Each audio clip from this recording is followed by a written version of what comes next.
Welcome to First Downs, Fourth Downs, and Touchdowns today. I'm here to talk about the Texas A&M Aggies at the South Carolina Gamecocks. This is a very big game. It'll be taking its place at 7:30 p.m. in Williams-Brice Stadium this Saturday. South Carolina is currently 4-2 compared to Texas A&M being 3-3. Both of them are coming off of bye weeks where they need to rest to get their players healthy and prepare for this game. This is a new microphone, by the way, just a little off topic, but now maybe the audio will be a tad better. Currently, Texas A&M is favored by 3.5 points and the over-under is 45.5. So right now, let's talk about South Carolina for a second. South Carolina's recent success has been quite amazing as a Gamecock fan, even though 3 of the wins were against Charlotte, SC State, and Georgia State. The road win against Kentucky was a statement, in my opinion. I think we have momentum, we have Beamer ball on our side, and I think we're just proving ourselves to be better better and competitive in this conference. South Carolina's run game is something I'd like to talk about. Marshawn Lloyd is a beast, which I'll get to him in a second. But we can use him, Christian Beal-Smith, who I'll get to in a second, Juju McDowell. Our run game would be great, and I think we need to emphasize it more, so if we ever do some RPOs, the RPO would work better. Marshawn Lloyd, here we are talking about him. He has been a star, a stud lately. He was injured in 2020 and he was recovering in 2021. Now you may be wondering, well, why didn't he play well in 2021? Well, I'll give you 2 names. It's Quandre White and Kevin Harris. That's who is behind. Obviously, both are in the NFL right now. I don't know. I believe Kevin Harris is with the Patriots.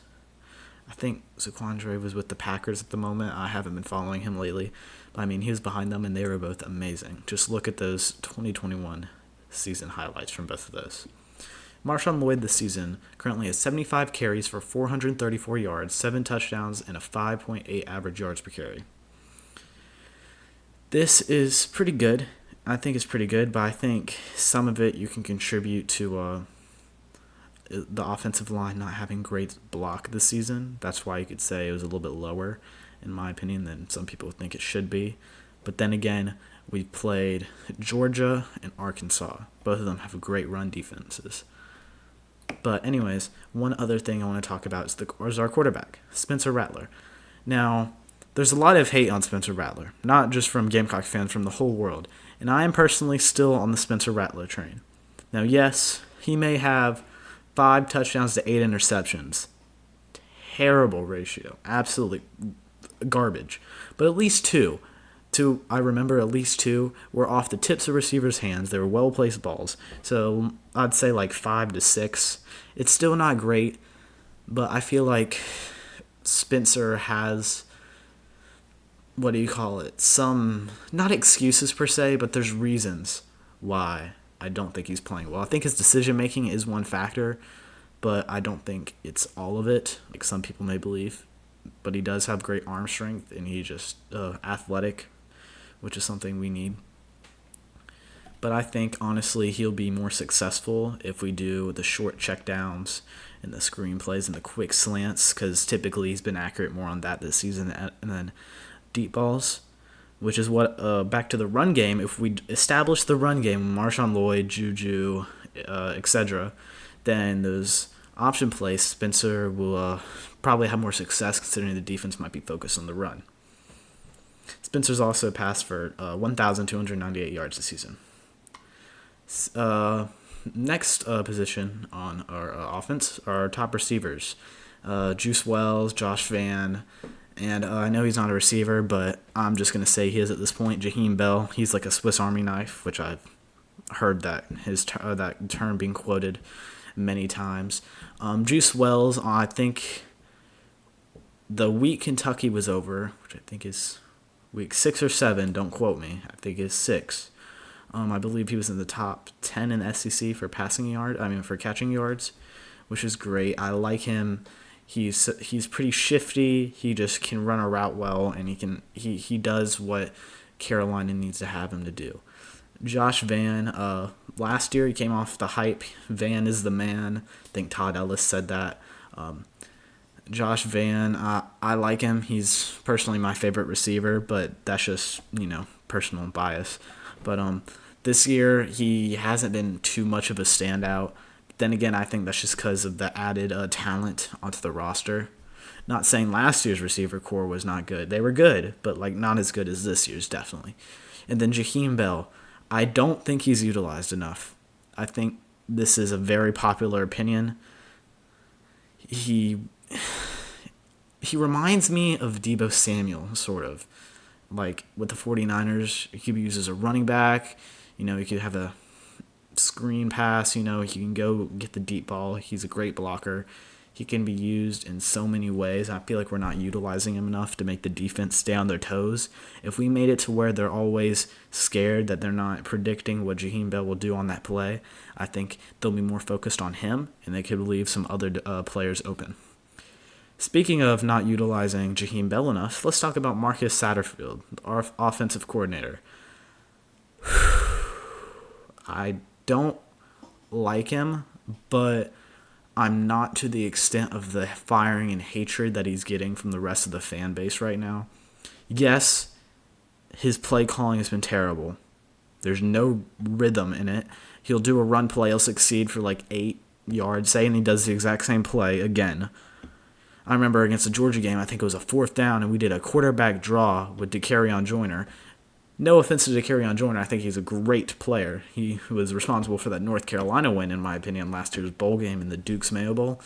But on 4th down in our territory against Georgia, you're going to do a quarterback draw? Are you kidding me? It's just ridiculous. I think give him the rest of the year. But if he keeps costing games like this, I don't think he'll be here next season. And I think Shane Beamer, one thing I want to know about him is whether he's willing to get rid of the people that are causing problems. I think that'll be one thing we don't know about Shane Beamer just yet. Speaking more about our offense, we tend to use a pro-style offense, using short passes and screens more often with running than any deep shots. Now, yes, we have took deep shots, but if you look at Spencer Rattler, I think almost 6 interceptions, which were his fault. It might not even have been 6. Okay, I counted at least 2, I believe, in that Charlotte game, where it was off the receiver's hands, if I'm correct. So yeah, I think this offense, I like it per se, because I feel like, for example, if I'm playing Madden or something, I know this is completely different. I would rather do this. But even though, despite the fact that I go for the deep ball every time, it's dumb. I throw interceptions half the time. But I like this style because I like the passes. I would like to incorporate pass game with run game, have a healthy mix of both. But the deep shots, they're there when they need to be, but it's not air raid. It's not just going for it every time. And I like that about our offense. Our offensive line, one key player is Dylan Wanham. I believe Eric Douglas is the center right now. Our offensive line is improving. Now, it's not good. Okay, well, it's not. How do I say this? I keep on using more blanket terms. It's not great, but it's not terrible. It was terrible at the beginning of the season. You could quote that to the fact that what do you call it? We're playing great defenses. Yes, aggressive defenses. Georgia State, which was an aggressive defense. Okay, one of the best smaller schools, I think, in the country, despite their record, because they've played very good teams this year, Georgia and Arkansas. Okay, I think our offensive line had to deal with that, and we do have quite a lot of seniors on that offensive line, so I'm kind of worried that once they're gone, what the heck are we supposed to do without them? But I think Beamer has that in recruiting-wise. But I think our offensive line is shaping up to get better throughout the season. I think week through week we are progressing much better. Now I'm going to talk about special teams. Special teams is my favorite phase of this team, like probably many others. We're leading the nation in blocked punts right now.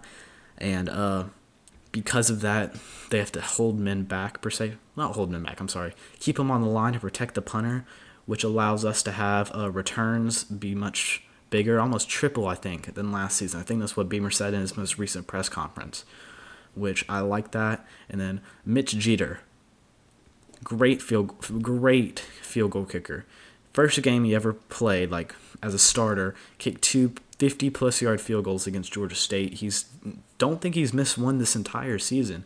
He just brings a lot of action per se and a lot of enthusiasm to the game, and I think he's a great special teams player, as well as the rest of our special teams. I think Shane Beamer prioritizes that. I think he got that from all the years he's had experience around the country and different teams. But as long as Shane Beamer keeps on utilizing that, I have faith that our special teams will always be pretty good. The defense is beginning to find its groove.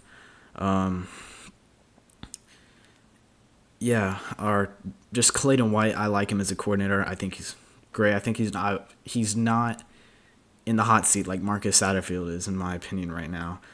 The defense is smoothing in. One player I like is Nick Imwari, a freshman, and he is already leading the team in tackles right now, I think, this season. I believe he is leading the team right now, which I think is great. We have DQ Smith, too. They're both great. I think give them a year of experience, and next year and junior, senior year, they'll be amazing. We are missing some key players, though, from the beginning of the season, such as linebacker Muhammad Kaba and edge Jordan Starchin. So I probably butchered that last name. I apologize. But that was definitely a pain. We lost some good leadership. We lost some great players on that line to stop the run, etc. But, I think we've came back from that better than I actually expected. When I learned right after the Arkansas game they were injured, I thought to myself, holy smokes, we're in trouble. But our defense has played better than I thought, but it still needs to improve. One thing I see wrong with this defense right now is, I'll get the smaller one first, is stopping the run. It's not small, but it's the thing I noticed. The next one I notice way more, but it's whatever. Stopping the run. We did well against Chris Rodriguez, which is great. He's a shifty dude, crazy speed. He's built different. He is strong. He's fast. He has great vision. But before that, we were very struggling, and I want to see this game, if we can stop the run game in the next few games, see if it's really cemented in. Because I know they would run for, against Arkansas, I don't remember the name, but the running back, he had over 100 yards rushing. He had a great game. That was really one thing that killed us in that game. But the other thing I see that gets me so mad, I want to scream at the TV, is missing tackles. Wow. The amount of missed tackles I've seen. I think it was the Kentucky, they did a screen pass. And this is just one example, by the way. I'm not saying this one play defines everything. But we had him behind the line of scrimmage, there. And he breaks the tackle and runs for 8 yards to a first down. We can't do that against any team. It doesn't matter if they're Charlotte or Alabama. Okay, we can't miss all these tackles. I'll see a runner dodge the first tackle, break the next two, and then finally get brought down eventually by the third or fourth. We can't do that. I don't know if they just don't do tackling drills or practice that much, which I honestly think they do, because that'd be kind of dumb if they skipped it. I think there'd be a problem there. But, excuse me there. But, I think it's just, it annoys me so much. I feel like if we stop missing tackles and we make those, really just get down low, stop. Don't get our ankles broken, okay? Just stop getting our ankles broken. I think we'll be okay. This week in the press conference, I just watched not even an hour ago. Shane Beamer mentioned Christian Beal-Smith and Devontae Reed are looking in better shape. I'm definitely excited for them to come back. Devontae Reed's definitely a leader in the secondary, because I noticed we have got beaten down deep a few times, and I feel like he'd be a great leader. He is a great leader, despite the fact that he's new. He's gelled in well, in my opinion, and it's just good I like to see him play. And then Christian Beal-Smith, of course, he just adds to our run game, which I think is very important. One thing I found interesting and sad is, I believe, I just learned about this a day ago. R.J. Roderick is no longer on the South Carolina Gamecocks. During the press conference that was released yesterday, I watched an hour ago, Beamer refused to say why. He respected R.J. Roderick's privacy, said if he wanted to come out, and say things he could, which I respect. But he was a fifth-year senior. He had experience. He was a veteran on this team. And why he left, I don't know. I believe he got injured on the first drive against Georgia State with his arm, I believe. And then I think he got injured, so he couldn't play against Kentucky. I know Nick and Emawari pretty sure replaced him. But it's reported by 24/7 Sports that he reportedly entered the transfer portal. This would be sad. I don't know if it's a personal problem or it's the injuries themselves. If it's a personal problem, then I'd hate to see him go, but I think he would have to because I want to keep the culture that Shane is building here. I think that's more important than a single player, definitely. But if it's injuries, I'm sad to see him go. But then again, we don't know, and I'm not going to invade their privacy and try to figure out, of course. So that is enough on the South Carolina Gamecocks for now. Let's talk about the Texas A&M Aggies. Texas A&M, one thing I noticed is, this might be a little off topic, but it'll relate eventually. You'll see the connection. When I started truly watching a first game of football, or like starting reviewing football, it was more 2019. I was still getting into it. I was younger, and I saw Texas A&M versus LSU, the highest scoring game I think in college football history. And I know Texas A&M has had high scoring seasons. Their offense was great. Mac, I don't remember his name. I think his last name's Calzada. I know he played well, and then the quarterback for him played well. I'm not informed on the Texas A&M Aggies, so you can't quiz me on anything. But this year, they have not scored as many points by far. I'd say the highest was against Sam Houston, 31 points, I think. That's it. And it's Sam Houston, so it's not really much of a brag. But I think it is because of the style of play. I think I heard one reference. It's like a 2014 NCAA football, the game. It was one of the big strats back then, keep it low tempo, there. But I just don't think it's wise to use that in today's kind of college football atmosphere. Or not atmosphere, in just the college football world, because, teams are high scoring. Like, look at the Tennessee and Alabama game. Now, Texas A&M did hold Alabama to, like, 24 points, I believe. I think it was 24. But, I think that was more of a motivation factor than a defense. I'm not saying their defense is bad. Their defense is great, okay? I'm worried about Carolina and Texas A&M's defense. I think that's going to be one of the biggest factors of the game. But I feel like it could have been motivation from last year, Nick Saban and Jimbo Fisher arguing in SEC media days around that time. So I think it could have been more that than the defense, but their team is still great. Max Johnson is out. This has been known for a while. I just want to say it just to get it out of the way. And Haynes King will likely start, even though I'm pretty sure he got injured a little bit against Alabama. But I think he's okay. Haynes King's stats are 763 yards, 5 touchdowns, and 5 interceptions. So he's 0.5 he's basic for 1-for-1. Touchdowns, every touchdown is every interception. Sorry, I got my words mixed up there. So Haynes King, I think I can't say anything about him. Not that I don't know, but I just think he's athletic and stuff. He can play, but I think he just runs their system. That's the main thing I can say about him right now. Both their quarterbacks, the freshman, don't remember his name, but I think it was discussed whether he could play a little bit too. I think they just both run the system well. I think that's the one thing that's common about them. But anyways, I've noticed there's been some lacking high-end play in the front seven. Now, they've been doing weird formations, I've noticed. And but I noticed when they're aggressive, I'm pretty sure they can do well. But I just think it's due to their style of play. They're not as aggressive on the front seven or front offensive, defensive line per se. But I just think Texas A&M is lacking the high-quality play they need to be like what they were last year, the year before, that good. Injuries have been plaguing Texas A&M defense. I think there was 9 injured into the bye week, so this is definitely a week to get their team healthy.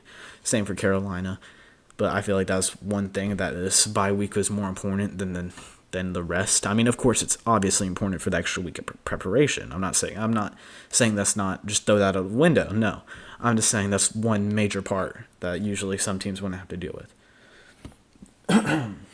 Excuse me. The defense needs to create shorter fields for the offense to score on. Once again, the offense have not scored much points, so I feel like if the defense can stop Carolina's run game per se, get some tackles for loss, some sacks on Rattler, then I feel like that gives some more opportunities for the offense to get momentum and score. So it'd be better for A&M to stop them on Carolina's own 40-yard line than to stop them on their 30-yard line, if that makes sense. The offense has averaged 21.5 average points per game, and an average of 119.7 yards per game on the ground, which is 101st in Division One.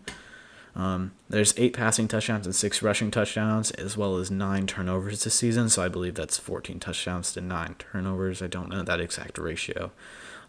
Their defense, I believe, is 21st in points per game, 18.8, and allowing 189.5 rushing yards per game. They've only allowed 1,053 pass yards, though, which is 9th in the nation. So their defense is definitely going to be a problem. But once again, I like to reiterate the fact that I'm not saying Texas A&M defense is bad at all. I'm saying there's things that's lacking it from being killer. Now I'm going to get into the atmosphere. Williams-Brice can hold around 80,000. I think it's like 77,000 something, but I think they're going to fit more people. 80,000. That we're going to round it to that. Personal view here of the stadium. 2001. The video. I think it's 2001. 2001. I think that's the video. I can remember the words in certain parts. It is Saturday in South Carolina. I know it might sound cringe to people, but it's just a great atmosphere. When sandstorms running, those white towels are flying. Those new lights. I've been to a game this season. The lights are absolutely stunning. Absolutely, it creates a whole new atmosphere. I saw them for the first time, and I was like, "Oh my gosh, this is crazy." So, the stadium is amazing. It's a great stadium. I'd love to go to that every time. It's a holiday for me, honestly. If I could stay in that stadium, just like a hotel almost, I think I would. I feel like Texas A&M does have a large freshman class playing this year, and I feel like they could be pressured by the atmosphere. I'm not saying that's definite. I'm saying it's a chance, because South Carolina, I think, is one of the more underrated stadiums. But then again, that's probably some personal bias, so take it how you want to. Final predictions. This game could be a tough defensive battle. I think it'll be a more low-scoring game. I think it'll be around the average of Texas A&M's points per game on offense, but I'll get to that in a second. I see both quarterbacks potentially struggling this game. I think Spencer could try to force a throw on their secondary, which is very good. I think Shane Beamer mentioned the fact that they're built like linebackers, yet they're defensive backs. So I think Spencer could get a tad rattled. Rattler could get rattled. Just a minute. I still think he's great. I still think he's a good player. Has tons of potential. The run game could definitely wear the D-lines down. And I think that South Carolina's home advantage, because that is definitely an important thing, and their momentum throughout the season so far will be great. Let's think about this. South Carolina is predicted to win 6 games this year. They've already won 4, and they have a chance. In the best case scenario, I'm talking about golden scenario, they could win the next 5 games. Will they? I think it's a high chance they won't. I'm trying to be positive and go with the best case scenario, but away game at Florida in the Swamp, I believe, at night. And then you got Missouri Vanderbilt, which should be wins, but they're never gimmies, especially after Mizzou played Georgia like that. But and how do I say, Vanderbilt has 3 wins, I believe. I haven't seen that in a while. And then who else are we playing? I don't remember who else we're playing, but I think it might have been the next 4 or 5 games are winnable. Or it might have just been these 4. I can't remember at this point. The whole schedule is mixed up in my head right now. But I think those games are winnable if we beat Texas A&M. I think Texas A&M's coming off of 2 road losses to Mississippi State, who they got pummeled, and Alabama, which was close. But I feel like the momentum right now, Carolina is going up, Texas A&M is going down. So I feel like South Carolina has the momentum, and I think it will push them to the win. Call it bias, call it logic, call it stupidity. I think South Carolina will beat Texas A&M 24-21. I'm taking the under at 45 points because I believe the over-under is, just a second, 45.5. So I'm practically agreeing with the sports books. So thank you for listening today on my South Carolina versus A&M predictions. This is first downs, fourth downs, and touchdowns. Make sure to subscribe and share the video and like it. And hit that notification bell so you can get more videos like this. Have a great day.